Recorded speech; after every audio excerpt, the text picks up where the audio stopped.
Hello dear children, welcome to DK English Pathshala. आज हम जिस टॉपिक को पढ़ने वाले हैं उसका नाम आप स्क्रीन पर देख पा रहे होंगे। ये टॉपिक है प्रीपोजिशंस और ग्रामर का एक बहुत ही इम्पॉर्टेंट टॉपिक है। और मेरा ये आपसे प्रॉमिस है कि अगर आप इस वीडियो को पूरा देखते हैं तो आपको सारे प्रीपोजिशंस समझ में आ जाएंगे और किसी भी प्रकार का कोई भी डाउट नहीं रहेगा। तो चलिए शुरुआत करते हैं प्रीपोजिशंस की। तो पहला क्वेश्चन जो हमारे दिमाग में आता है कि व्हाट आर प्रीपोजिशंस। प्रीपोजिशंस होते क्या हैं? Prepositions are those words which are placed before a noun और प्रोनाउन। जैसा कि आपको इसके नाम में ही दिखाई दे रहा है, प्री प्लस पोजिशन। प्री का मतलब पहले, पोजिशन का मतलब जो जगह लेते हैं। तो प्रीपोजिशंस की एक खासियत ये होती है कि ये हमेशा किसी नाउन या प्रोनाउन उससे पहले अपनी जगह लेते हैं। और दूसरा है which add something more in the meaning. और जैसे ही उस नाउन या प्रोनाउन के साथ में ये लगते हैं, उससे पहले पोजीशन लेते हैं, उसके मीनिंग में कुछ ना कुछ ऐड कर देते हैं। जैसे आपको कुछ एग्जांपल्स दिखाई देंगे। जैसे आप देखिए इन द रूम, इसमें जो ये द रूम आपको दिखाई दे रहा है ये एक नाउन है। इससे पहले ये इन प्रीपोजिशन लग गया। इन लगने से पहले इसका मीनिंग केवल कमरा था, द रूम केवल कमरा था इसका मीनिंग। लेकिन जैसे ही इन लगा तो इसका मीनिंग हो गया कमरे में। तो हमारा जो दूसरी फीचर है इसकी प्रीपोजिशंस की, जो ये कहती है कि ये उसके मीनिंग में कुछ ऐड कर देते हैं, तो वो यहाँ पर इसने रूम के अंदर इन का सेंस क्रिएट किया। ऐसे ही और भी एग्जाम्पल है, जैसे ऑन द टेबल। इसमें टेबल के मीनिंग में ऑन को ऐड किया गया है, टेबल के ऊपर।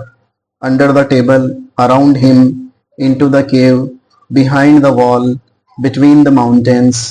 तो इस तरह के बहुत सारे एग्जाम्पल्स हैं जो ये क्लियर करते हैं कि प्रीपोजिशंस वो वर्ड्स होते हैं जो नाउन या प्रोनाउन से पहले लगते हैं और उसके मीनिंग में कुछ ऐड कर देते हैं। अब प्रीपोजिशंस कितने टाइप्स के होते हैं? पहला टाइप होता है प्रीपोजिशंस ऑफ स्पेस, और दूसरा टाइप होता है प्रीपोजिशंस ऑफ टाइम, और तीसरे होते हैं फिक्स्ड प्रीपोजिशंस।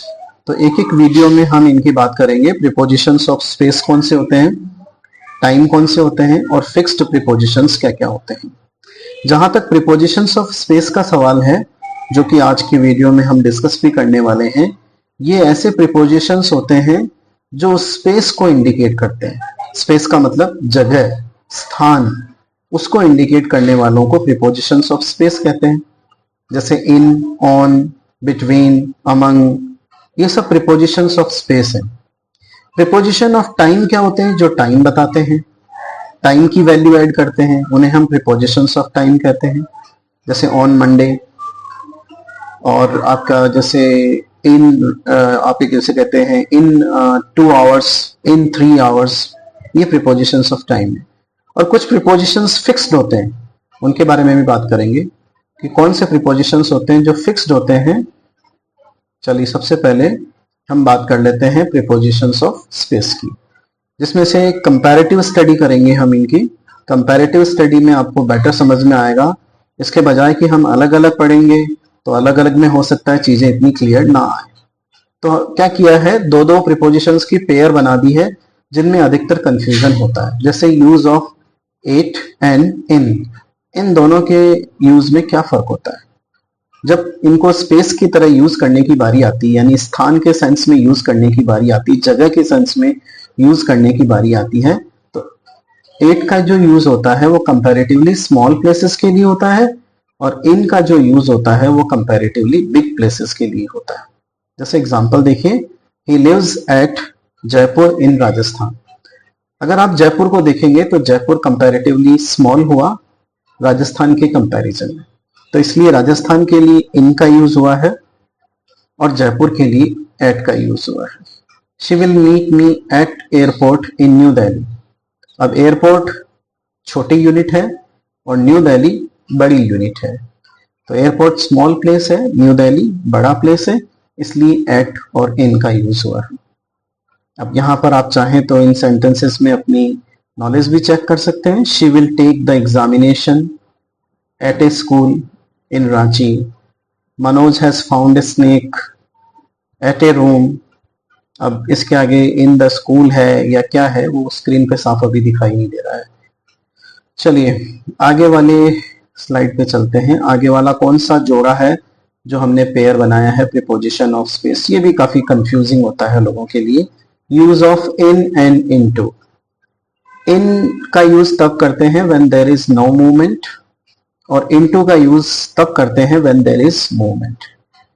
तो ध्यान रखिए कि जब एक चीज किसी बड़े से कमरे के अंदर या बड़े से सराउंडिंग के अंदर स्थिर है तो उसके लिए हम इन का यूज कर रहे हैं, लेकिन जब वही चीज एक जगह से दूसरी जगह में उसमें मूवमेंट हो रहा है, एक जगह से दूसरी जगह में वो एंटर कर रही है, तो उसके लिए हम इनटू का यूज करते हैं।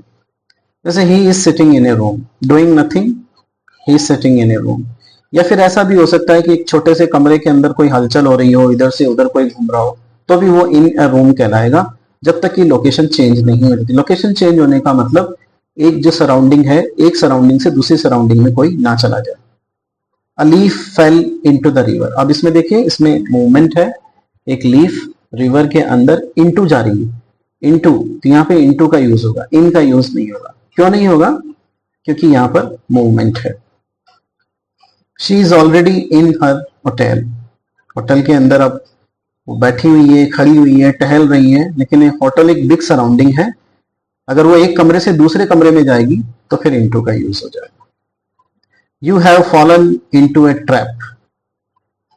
उसके बाद में देखिए कुछ sentence. Who is dropping water, और उसके बाद में स्पेस दिया हुआ है मिल्क। अब यहां पर आंसर आना चाहिए who is dropping water into milk, क्योंकि वाटर जब ड्रॉप हो रहा है तो उसमें एक्शन है, मूवमेंट है, इसलिए इनटू का यूज होगा। We have not entered into this agreement. तो ये we have not entered into this agreement, इसमें भी एक्शन है, इसलिए इनटू का यूज होगा। Radhika is dash in the library. Radhika is in the library. Library एक सराउंडिंग है, वहां पर राधिका है। There is no movement, and और मूवमेंट में भी किसी भी तरह का एक जगह से दूसरी जगह चेंज नहीं हो रही, एक सराउंडिंग से दूसरी जगह सराउंडिंग चेंज नहीं हो रही है, इसलिए यहां पर इन का यूज होगा। आगे देखिए, ये बहुत सारे हैं प्रीपोजिशंस ऑफ स्पेस। इसमें जो अगली पेयर है वो है बिटवीन और अमंग। जब दो चीजों की बात की जाएगी, व्हेन टू थिंग्स और प्लेसेस आर टॉक्ड ऑफ, तब हम बिटवीन का यूज करेंगे, और जब दो से ज्यादा जगहों की बात की जाएगी तब हम अमंग का यूज करेंगे। जैसे एग्जांपल देखिए, my village is situated between two mountains. My brother is standing among other students. अब यहां पर दो की बात की गई, इसलिए प्रीपोजिशन बिटवीन का यूज हुआ। यहां पर बहुत सारे बच्चों की बात की गई है, इसलिए यहां अमंग का यूज हुआ। तो आप ये याद रखिए कि जब दो चीजों या दो जगहों के बीच में की बात की जाती है तो हम बिटवीन का यूज करते हैं। जब दो या दो से अधिक जगहों के बीच की बात की जाती है, लोगों के बीच की बात की जाती है, तो अमंग का यूज करते हैं। Distribute these sweets dash Ram and Shyam. दो की बात की गई है तो यहां बिटवीन का यूज होगा।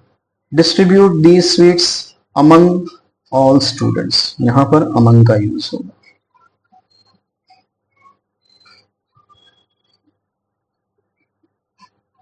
अब आगे आते हैं, use of along and across. Along और अक्रॉस का क्या मतलब है? अलोंग देखिए, when the movement is with the wave, air और पेवमेंट। अब ये सब क्या चीज है? वेव का मतलब होता है लहर, एयर का मतलब हवा, और पेवमेंट का मतलब होता है फुटपाथ। जैसे आप रोड के किनारे किनारे जैसे जैसे सड़क चल रही है उसके साथ साथ चल रहे हैं, या वेव के साथ, वेव का मतलब लहर जिस तरफ जा रही है उसके साथ साथ चल रहे हैं, तो अलोंग का यूज होगा। लेकिन जब आप उस लहर के या वेव के या रोड के उल्टा जाने की कोशिश करते हैं या उसको क्रॉस करने की कोशिश करते हैं तो वो अक्रॉस हो जाता है। एग्जांपल्स देखिए, to reach the hospital you will have to move along the road if the hospital is at the same side where you are walking at. आप सड़क पर चल रहे हैं, आप जिस डायरेक्शन में चल रहे हैं, आपके लेफ्ट हैंड साइड में अगर हॉस्पिटल है तो आपको अलोंग द रोड चलना पड़ेगा, और वही हॉस्पिटल थोड़ी दूर जाके राइट हैंड साइड में है तो आपको पहले अलोंग द रोड चलना पड़ेगा, फिर अक्रॉस द रोड चलना पड़ेगा। To reach the hospital you will have to move across the road if the hospital is at the opposite side. अगर हॉस्पिटल अपोजिट साइड में है तो आपको अक्रॉस द रोड जाना पड़ेगा। ये है use of along and across. अब ये बहुत इंटरेस्टिंग चीज है, आप देखिए ऑन, ओवर एंड अबाउ, इसमें बहुत सारा कंफ्यूजन होता है। आप देखिए इन तीनों में क्या डिफरेंस होता है। On is used when two things touch each other, जब दो चीजें आपस में एक दूसरे को टच कर रही हैं तो वहां पर ऑन का यूज होगा। जैसे my book is lying on the table, अब मेरे बुक की जो सरफेस है या उसका जो बॉटम है वो टेबल की सरफेस को टच कर रहा है, यानी बुक और टेबल दोनों टच कर रही हैं आपस में, इसलिए ये my book is on the table कहलाएगा। ओवर कब होगा? ओवर का मतलब एट ए लिटिल हाइट, जब कोई चीज किसी दूसरी हाइट, थोड़ी सी ऊपर हाइट पर हो, जिसे आराम से हम टच कर सकते हैं, तो वो ओवर हो जाता है। जैसे fan is moving over my head, तो ये ओवर कहलाएगा। अबाउ उस हाइट को कहते हैं जो बहुत ज्यादा दूर होती है। जैसे एरोप्लेन्स जो होते हैं वो फ्लाई अबव द स्काई, वो स्काई में अबव उड़ते हैं। तो ये डिफरेंस है ऑन, ओवर एंड अबव में। ऑन में टच होता है, ओवर में टच नहीं होता, लेकिन एक ऐसी हाइट होती है जो एक्सेसिबल होती है, पहुंच के योग्य होती है, और अबव जो बहुत दूर होती है, जो नॉर्मल एफर्ट से जहां पर नहीं पहुंचा जा सकता। जैसे my book is on the table, इसमें बुक और टेबल, जैसा मैंने आपको एग्जांपल बताया, दोनों आपस में एक दूसरे को टच कर रहे हैं, इसलिए ये ऑन द टेबल है। The bridge is over the river, इसमें आप देखिए कि ब्रिज और रिवर दोनों आपस में टच नहीं कर रहे हैं, इसलिए ये ओवर द रिवर कहेगा। लेकिन जब ब्रिज, रिवर के अंदर बाढ़ आ जाएगी तब पानी टच करने लग जाएगा, तब आप ये कह सकते हैं कि the river's water is flowing on the bridge.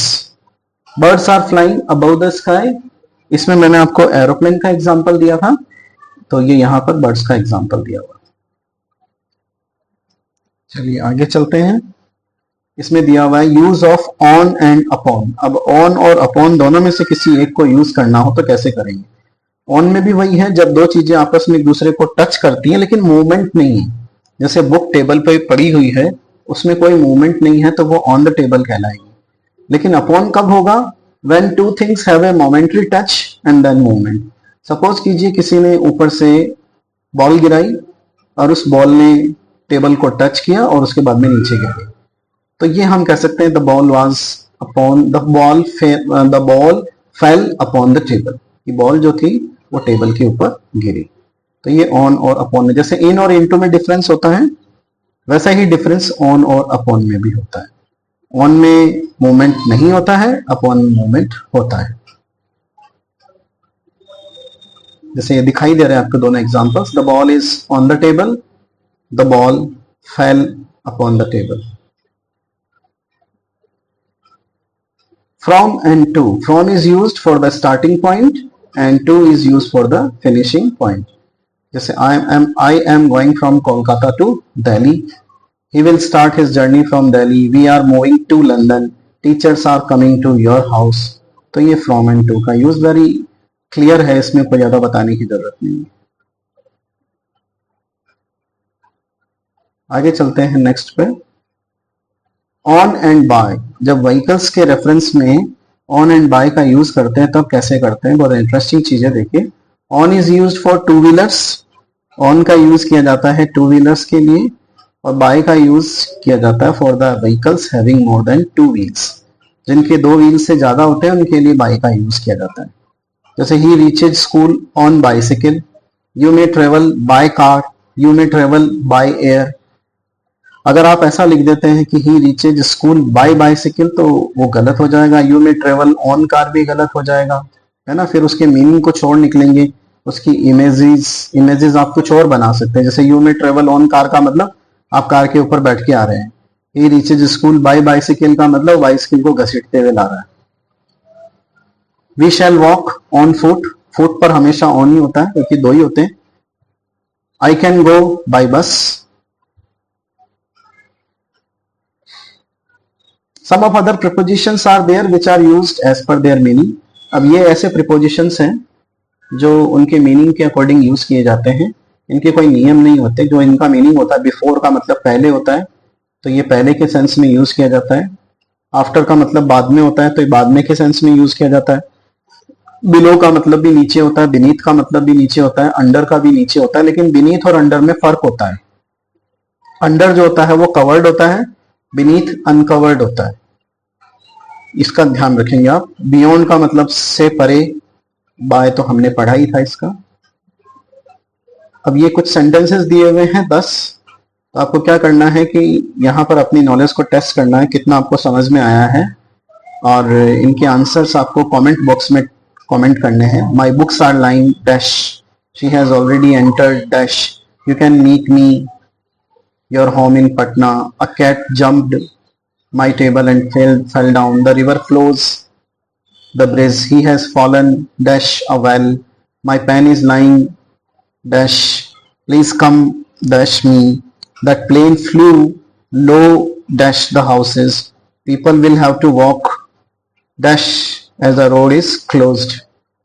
तो इस तरह से आप ये 10 सेंटेंसेस हैं, इनके आंसर आप कमेंट बॉक्स में कमेंट लिख के जरूर टाइप कीजिएगा। Thank you very much for watching, and like and share my video or subscribe my channel. Thanks again.